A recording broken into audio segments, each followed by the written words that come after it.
Assalamualaikum warahmatullahi wabarakatuh. Alhamdulillah wassalatu wassalamu ala Rasulillah Sayyidina Muhammad bin Abdullah wa ala alihi wa sahbihi wa mawalah. Subhanaka la ilma lana illa ma 'allamtana innaka antal alimul hakim. Rabbi shrah li sadri wa yassir li amri wahlul 'uqdatam min lisani yafqahu qawli. Tuhan puji kehadirat Allah Subhanahu wa ta'ala, yang mana Allah Subhanahu wa ta'ala masih memberikan kepada kita kesempatan sehingga kita masih sempat hadir di tempat ini dalam acara kegiatan rutinitas majelis kita. Mudah-mudahan berkat pembacaan maulid ini yang sakit di antara kita disembuhkan oleh Allah Subhanahu wa ta'ala. Kata Imam Al-Ghazali ila anbal wa'alam anna an-nasa fi talabil ilmi ala thalathati ahwalin. Kata Imam Al-Ghazali, ketahuilah sesungguhnya manusia di dalam mencari ilmu pengetahuan terbagi menjadi 3 keadaan. Maka lihat di mana keadaan kita.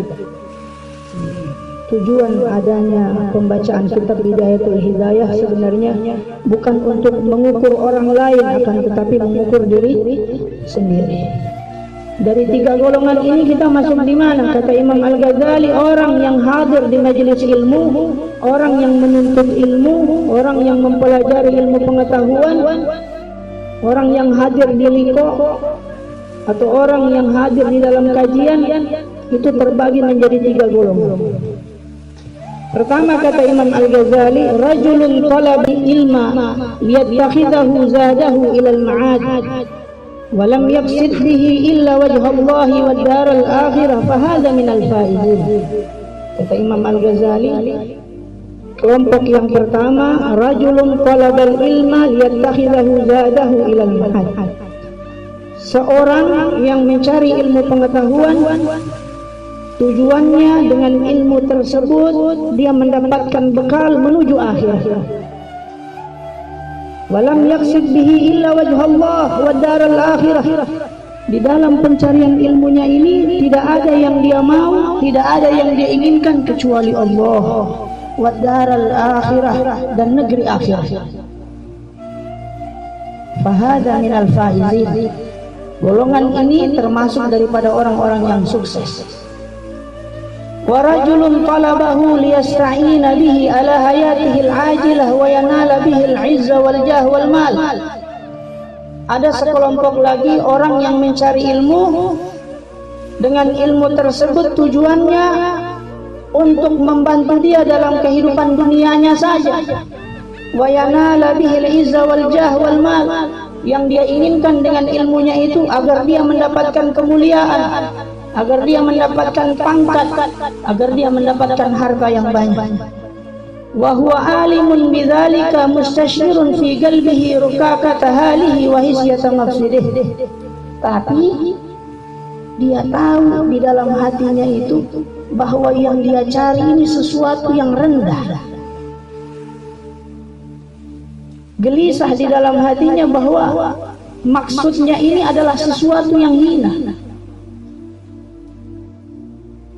Fahada minal mukhatirin, ini termasuk daripada orang-orang yang berbahaya.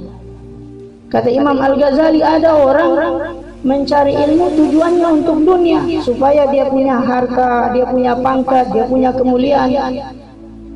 Fahada minal mukhatirin, ini bahaya kata Imam Al-Ghazali.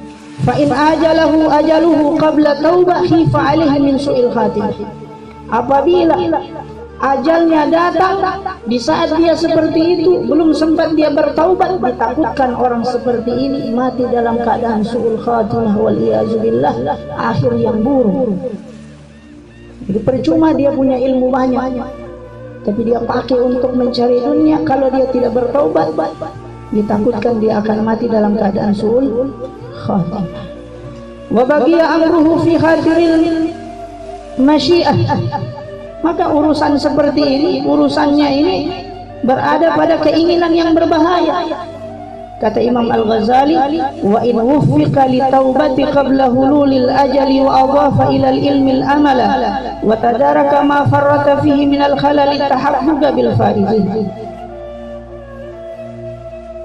Kalau seandainya dia diberi taufik oleh Allah untuk bertaubat sebelum datang ajalnya, dan dia diberikan kemampuan oleh Allah untuk mengamalkan ilmunya dan mencoba untuk menambal semua yang telah bolong, yang bocor daripada kehidupannya, maka iltahaka bil faizin, maka dia termasuk daripada orang-orang yang bahagia.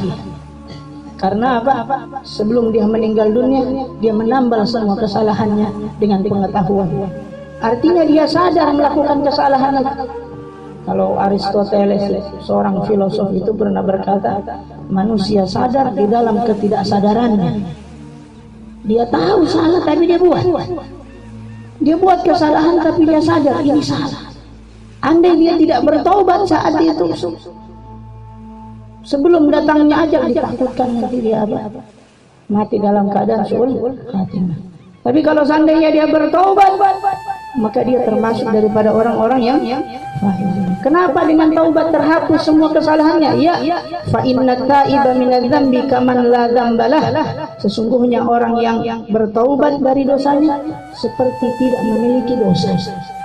Ini hadis Nabi sallallahu alaihi wasallam. Setiap kita punya dosa dan kesalahan, kata Nabi, setiap kali umat ini meminta ampun kepada Allah, di saat itu Allah hapuskan dosanya. Bahkan di dalam hadis qudsi Allah Subhanahu wa taala berfirman, ya abdi, wahai hambaku, law balagat dzunubaka ananas samai, andai saja dosamu ini sebanyak dan setinggi ujung langit, da'autani wa rajautani, kau mau bertobat kepadaku, kau mau berdoa memohon ampun kepadaku, mengharap ampunanku, ghafartu ma indak fala ubali, aku ampuni dosamu dan aku tidak peduli seberapa banyak dosamu. Maka beruntung orang yang mendapatkan catatan amalnya dengan banyak-banyak istighfar, memohon ampun kepada Allah. Ini orang yang kedua. Wa rajulun salisun, ada orang yang ketiga, istahwadha alaihi syaitan. Orang ini dipengaruhi oleh syaitan. Muhuzari'atan ila takasuri bil mali wa tafakhuri bil jahi wa ta'azzuzi bi kasratil ittiba'. Orang yang dipengaruhi oleh syaitan ini, mereka menjadikan ilmunya untuk mengumpulkan harta benda, mengumpulkan pengikut-pengikut yang banyak, agar supaya dia dibilang banyak pengikut, punya kedudukan di mata masyarakat. Dia mencari ilmu, tujuannya urusan dunia. Bahkan dia mencari ilmu, yadkhulu bi ilmihi kulla madkhal raja'an ay yaqdiya min ad-dunya wa tarah. Bahkan dia dengan ilmunya masuk kepada semua pintu-pintu. Ke presiden dia minta, ke orang kafir dia minta, dia masuk semuanya dengan ilmunya, dia bawa ilmunya, dia jual ilmunya. Tujuannya apa? Ayat dia minatnya wakah, agar supaya kehidupan dunianya ini bisa dipenuhi. Jadi dia jual agamanya dengan dunia, tidak peduli di mana saja dia masuk. Wa huwa ma'adzalika yudmiru fi nafsi annahu indallah bimakanatin. Di saat yang sama dia mengaku bahwa dia punya kedudukan di sisi Allah.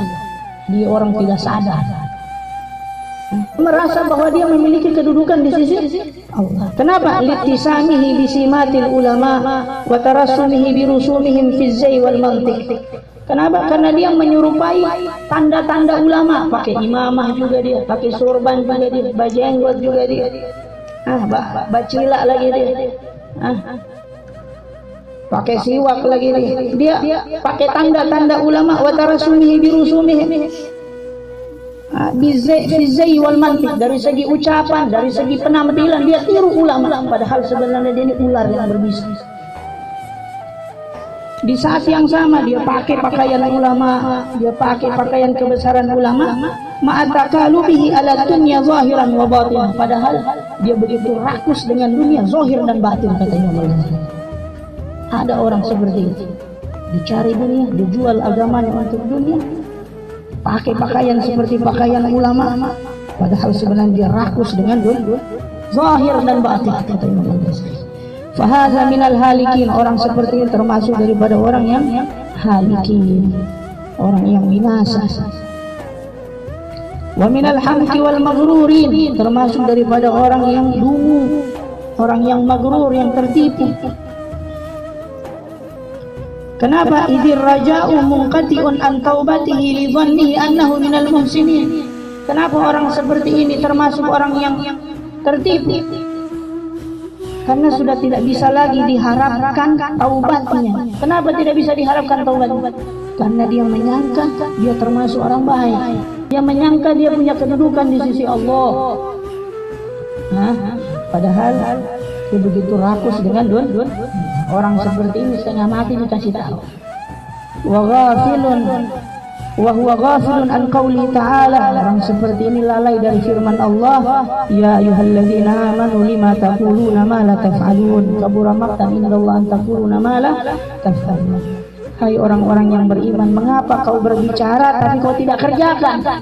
Sangat besar kebencian Allah kepada orang yang tahu ngomong tapi tidak tahu berbuat. Ini ancaman dari Allah. Wa huwa mimman qala fihim Rasulullah, dan orang seperti ini termasuk dari orang yang disabdakan oleh baginda Rasulullah SAW.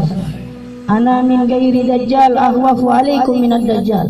Kata Nabi saya ada yang paling saya takuti, yang akan datang kepada kalian lebih takut saya daripada dajjal.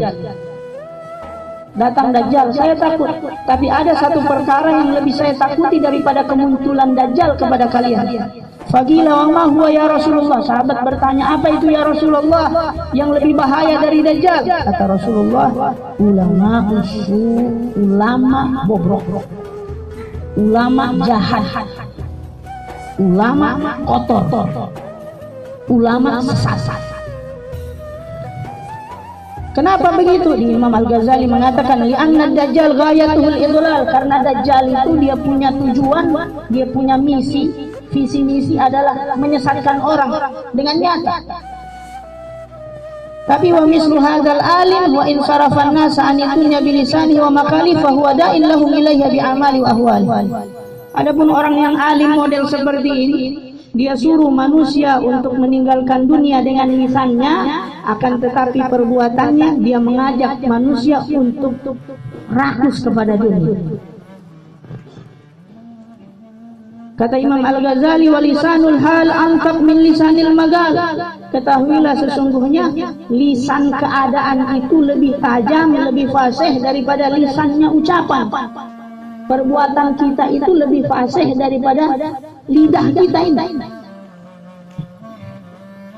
Watiba'un nasi ilal musa'adati fil a'mali amyal minha ilal mutabati fil aqwal. Ketahuilah tabiat manusia itu, apa yang dia lihat itu lebih melekat daripada apa yang dia dengar. Kalau ada ulama jago bahutbah, habis bahutbah dia pergi badumi. Orang percaya kira-kira model begini. Habis bahutbah ini dia pergi main judi. Maka orang akan lebih fasih melihat keadaannya daripada sekedar ucapannya. Karena Imam Al-Ghazali mengatakan lisan perbuatan lebih tajam daripada lisannya lidah. Ini ulama su begitu. Jadi kita bicara begini bukan mengukur orang lain, tapi mengukur diri kita sendiri. Sengaja saya kasih habis ini karena ini, minta maaf agak lama sedikit. Ini bagian terakhir daripada mukaddimah supaya besok kita akan masuk pada pasal. Ya, mudah-mudahan rasa capek ini kita diganti oleh Allah Subhanahu wa taala dengan kebaikan dunia dan akhirat. Kata Imam Al-Ghazali, kalau sudah begini ulama, fama afsadahu hadzal maghrur bi amali aktsar mimma aslaha bi aqwal. Kecuali ketahuilah sesungguhnya ucapannya yang baik itu tidak memberikan apa-apa, yang lebih berkesan itu adalah perbuatannya itu. Perbuatannya itu yang lebih orang lihat, menimbulkan mudarat lebih besar daripada kebaikan yang dia ucapkan. Idz la yastajri'ul jahilu 'ala ar-raghbah fid dunya illa bistijaril ulama. Kata Imam Al-Ghazali, tidaklah orang yang jahil itu berani rakus kepada dunia kecuali ulama duluan yang berani rakus dengan dunia. Sebab ulama ini adalah ibaratnya ular itu kepalanya. Kemana kepala berjalan, ekor juga ada. Lihat ular, kepalanya ke kiri, ekornya ke kanan. Mati kudu.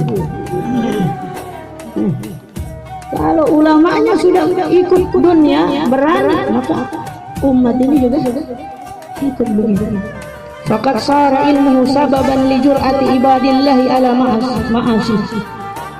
Sungguh kalau ulama seperti ini, ilmunya telah menjadi sebab menjatuhkan hamba-hamba Allah ke dalam maksiat.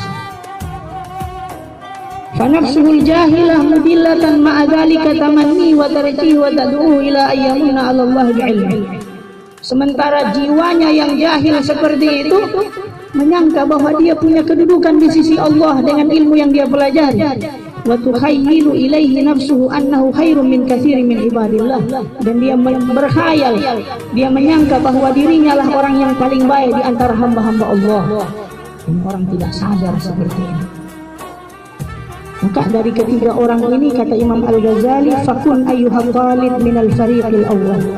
Jadilah kalian wahai para santri, jadilah kalian wahai saudara-saudaraku yang ikut majelis ini, jadi golongan yang pertama yang mencari dunia untuk akhirat. Wahdar an takuna minal fariqi tsani, hati-hati kau jadi golongan yang kedua, orang yang tertipu. Dia sadar dengan tertipunya dia, tapi dia tidak mau taubat kepada Allah. Fakam min musawwifin ajalahul ajalu qabla taubah fahasan. Betapa banyak orang yang menunda-nunda amal baik. Nanti saya tahu juga itu kebaikan. Nanti dia tunda-tunda amal baik sehingga datang dia punya ajal sebelum dia taubat, maka dia termasuk daripada orang-orang yang rugi. Wa iyyaka summa iyyaka an takuna minal fariqi tsalis. Hati-hati kalian termasuk daripada golongan yang ketiga. Dia menyangka orang baik padahal dia orang yang jahat. Fatahlik halakan, maka kau akan hancur. La turjama'ahu falahu. Kesuksesanmu tidak akan diharap dengan orang yang seperti ini. Wala yuntazaru salahu. Kalau kau dekat dengan orang-orang ini, tidak mungkin diharapkan kebaikan. Makanya kalau bersahabat, cari betul-betul ulama yang mendekatkan dirimu kepada Allah, yang punya sanad bersambung dengan Rasulullah, keilmuan. Ini pesan Imam Al-Ghazali. Sedikit lagi satu paragraf. Fa in qulta, sekarang kalau kita sudah dengar bahwa bagaimana tipu daya syaitan, bagaimana jenis-jenis orang-orang yang mencari ilmu, kita ingin mempelajari apa itu bidayatul hidayah. Kata Imam Al-Ghazali, fa in qulta fama bidayatul hidayah, maka jika ada orang bertanya apa itu bidayatul hidayah, li ujarriba biha nafsi, agar saya mencoba untuk mempraktekannya di dalam kehidupan. Kata Imam Al-Ghazali, dijawab oleh beliau, fa'alam anna bidayataha zahiratun taqwa. Sesungguhnya permulaan daripada bidayah yang zahirnya itu adalah takwa. Bidayatuha zahiratun taqwa. Awal daripada hidayah itu zahirnya adalah takwa. Wa nihayataha batinatun taqwa. Ujung daripada hidayah tersebut yang batin adalah takwa juga. Fala akibata illa bittaqwa. Tidak ada kemuliaan kecuali bagi orang-orang yang bertakwa. Jadi takwa ini adalah landasan di dalam kita bermuamalah, di dalam kita beribadah kepada Allah Subhanahu wa ta'ala. Wala hidayata illa lil muttaqin. Tidak ada hidayah bagi orang yang bertakwa. Ya, orang mau dapat hidayah mesti bertakwa. Apa itu takwa? Wa taqwa ibaratun alil imtisalil awamirillahi ta'ala wa ijtinabi nawahihi. Ketahuilah takwa itu adalah menjalankan perintah Allah dan menjauhi semua larangan-larangannya. Fahuma gismani, zahir dan batin ini terbagi menjadi dua. Wa ana usyirun alaika bi jumalin muhtasaratin min zahirihi ilmin at-taqwa fil qismaini jami'an. Kata Imam Al-Ghazali di ujung mukaddimahnya, beliau mengatakan, sekarang ini aku akan rangkaikan kepadamu beberapa pembahasan mukhtasirah yang ringkas min zahiril ilmi at-taqwa, dari zahirnya ilmu takwa. Dia akan jelaskan kepada kita fi jismaini jami'an, secara global dengan dua jisim, dua bagian. Wa ulhika jisman salisan, dan aku tambahkan bagian yang ketiga, liyasira hadzal kitab jami'an mughniyan, agar menjadi kitab ini kitab yang sangat lengkap, yang tidak perlu lagi penjelasan lebih lebar. Wallahul musta'an. Semoga Allah akan menolong saya di dalam mengarang kitab ini. Jadi Imam Al-Ghazali membagi kitab Bidayatul Hidayah ini menjadi tiga bagian. Bagian pertama tentang ketaatan kepada Allah, bagaimana cara kita taat kepada Allah. Yang kedua tentang bagaimana cara kita menjauhi maksiat-maksiat. Bagian yang ketiga bagaimana adab kita bermunajat dengan Allah dan bergaul dengan sesama makhluk. Insyaallah dengan tiga bab ini, masing-masing bab pertama itu 15 bab, bab kedua itu 2 bab, dan bab terakhir itu cuma 1 bab. Mudah-mudahan apa yang kita pelajari pada malam hari ini menjadi bekal kita untuk menggapai hidayah Allah Subhanahu wa taala. Yang capek di antara kita, mudah-mudahan Allah Subhanahu wa taala gantikan kita semua dengan kebahagiaan dunia dan akhirat, zahir dan batin, dimudahkan semua jalan kita agar supaya lebih dekat kepada Allah Subhanahu wa taala. Dan mudah-mudahan sebagaimana Allah kumpulkan kita di tempat yang Allah kumpulkan kita di surga Allah Subhanahu wa taala bersama baginda Rasulullah sallallahu alaihi wasallam.